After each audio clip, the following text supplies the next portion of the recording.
You mind the back ain't wet? No? Okay. Sometimes it's turned up more in the water. Okay, there he is. He's actually right next to the boat. You'll see his bubbles. Uh-oh. Well, something else out there with him. It looks like another shark. And I think it's actually going right towards George. George? Hey, George! Look out, there's a big shark. Where'd it go? It's right there. It's right there in front of you. Look out! That's not good. Yeah, he might still be okay. Well, maybe not anymore. Okay. Alright, we do have another shark out there. Fortunately, there's some shark bait attached to this yellow barrel you see there in the center. Now, if the shark takes the bait, the barrel will follow him as he swims around so we can see when he's underneath it. Okay, there goes the barrel. Part of the dock. Ooh, the water is holding us up. Then we got a little gas leak here, which may cause a fire. Or two. Oh, perfect. Got a little launch on fire. Does anybody actually see a shark out there? I kind of lost him. Wait, do I see one? There he is!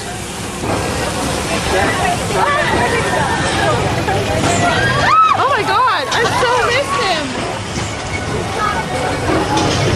Yeah, I got him.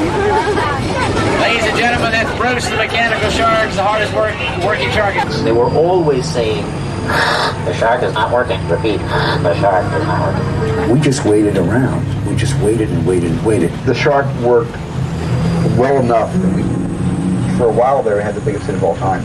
So I really owe the shark a lot.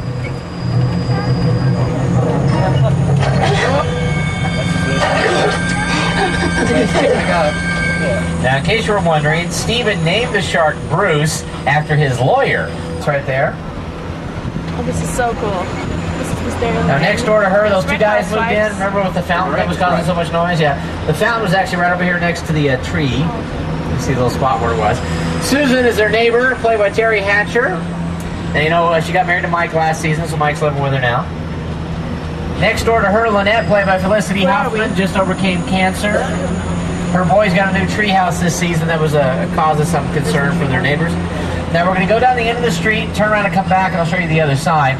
Now you might remember, in the first season, Susan accidentally burned down Edie's house. Edie found out about it, so for revenge, she burned down Susan's house in season 2.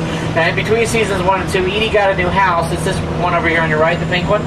That's where Edie lives now. Now, the ivy you see on the street is called wisteria. This is what the lane is named after. This is fake wisteria, by the way. This is why it looks so good.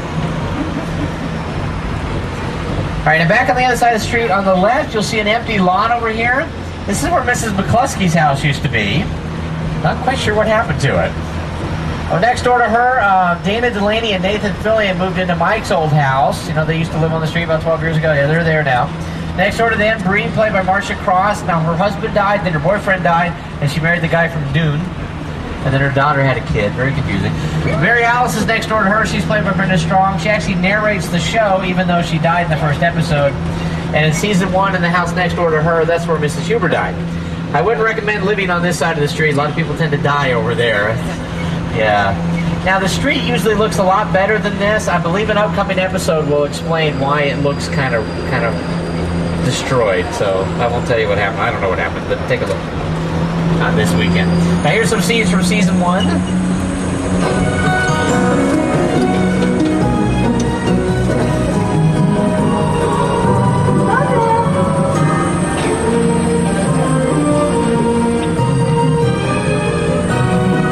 Welcome, Wisteria Lane. As we make this turn.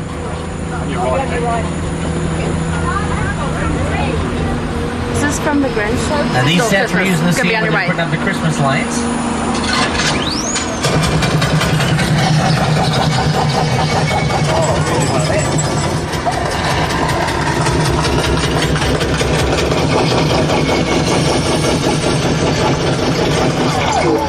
Now the Who's neighbor is not the nicest guy in the world. As we turn the corner, you'll see who they live next door to. You recognize it? Yeah, this is the Bates Motel from Psycho. If you look on top of the hill, you'll see the original Psycho house. That's the actual set used in the 1960 movie directed by Alfred Hitchcock.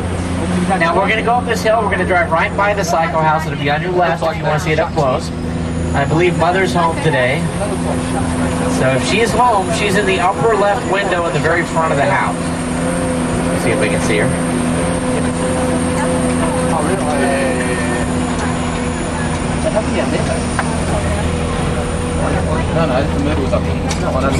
She up there?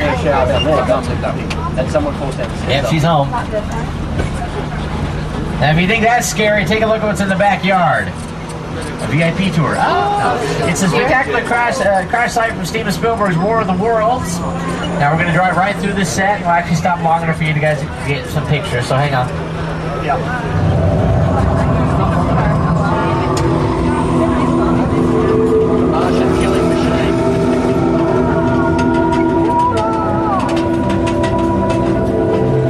Now, if you'd like to get a better look or a better picture, you can actually stand up while we're stopped.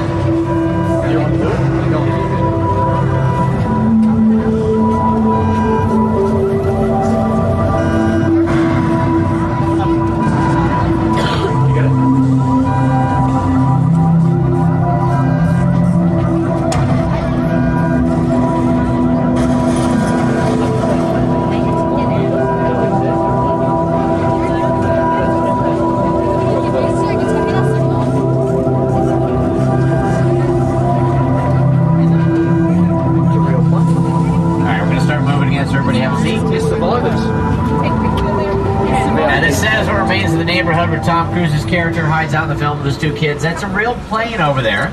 It's actually taken apart specifically for this scene. About a year before they filmed the scene, this plane was still flying around. It was still in service. And not anymore, though.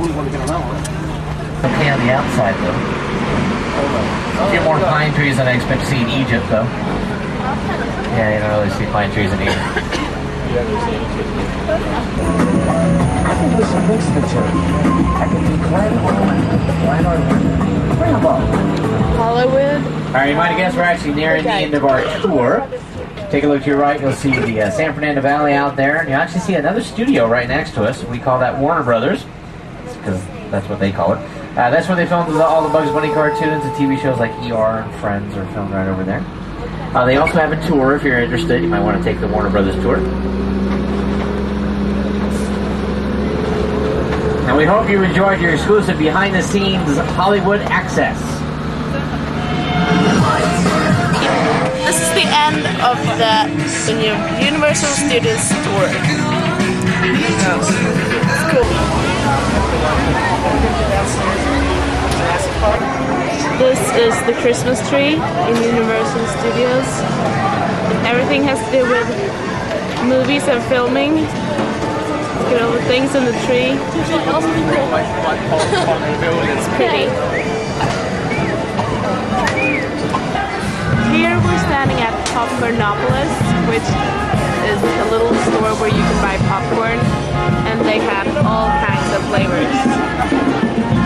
I have never seen popcorn with a flavor, but here they have like everything.